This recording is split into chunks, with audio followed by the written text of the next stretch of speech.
کچھ لوگ ہم سے کہتے ہیں کہ مولانا صاحب ہمارے کچھ دشمن ایسے ہیں جن کی کوشش ہوتی ہے کہ وہ ہر وقت کچھ نہ کچھ ہم پہ کراتے رہتے ہیں، ہمارے بچوں پہ کراتے رہتے ہیں۔ پہلے وہ ہمارے زمینوں پہ قابض تھے،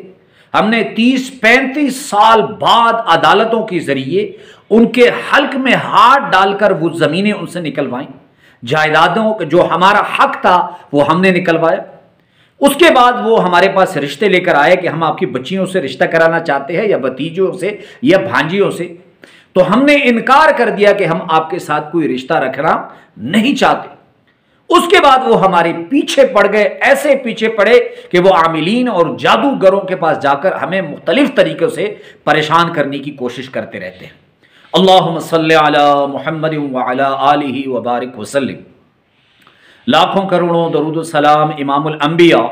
شافع محشر محمد مصطفیٰ احمد مجتبیٰ صلی اللہ علیہ وآلہ وسلم اور ان کی آل طیبین طاہرین پر۔ تو میرے بھائیوں اور میری بہنوں، اس چیز میں کوئی شک نہیں کہ دنیا میں ایسے لوگ بھی موجود ہوتے ہیں اور اب بھی موجود ہے کہ جن کی غرض صرف پیسہ ہوتی ہے۔ انہیں آپ کہیں کہ اس مسلمان پہ جادو کر دیں تو وہ اللہ سے ڈرنے والے نہیں ہوتے، ان کی غرض صرف دولت سے ہوتی ہے۔ آپ انہیں کہیں کہ ان معصوم بچوں پہ جادو کرے تو وہ شروع کر دیتے۔ آپ انہیں کہیں کہ اس شادی شدہ عورت کو اس شوہر سے جدا کر دیں تو وہ اپنی کوشش میں لگ جاتے ہیں، ان کی غرض صرف پیسہ ہوتی ہے۔ غرض میری یہ ہے کہ اگر آپ کو یہ مسائل ہیں،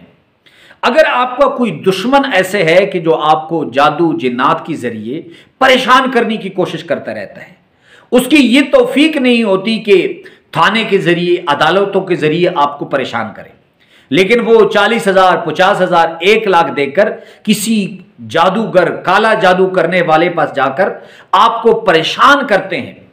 اور کبھی آپ کے بچے بیمار پڑ جاتے ہیں، کبھی میاں بیوی میں لڑائی شروع ہو جاتی ہے، کبھی کاروبار کی بندش ہو جاتی ہے۔ تو یاد رکھیں، اگر آپ کو کوئی ایسا مسئلہ ہے تو آپ کے لیے ایک ایسا عمل لے کر آیا ہوں کہ آپ چند دن اس عمل کو کریں، انشاءاللہ آپ کا یہ دشمن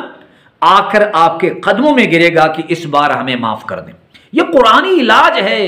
کوئی مزہ کا حیض باتیں میں نہیں کر رہا، قرآنی علاج ہے۔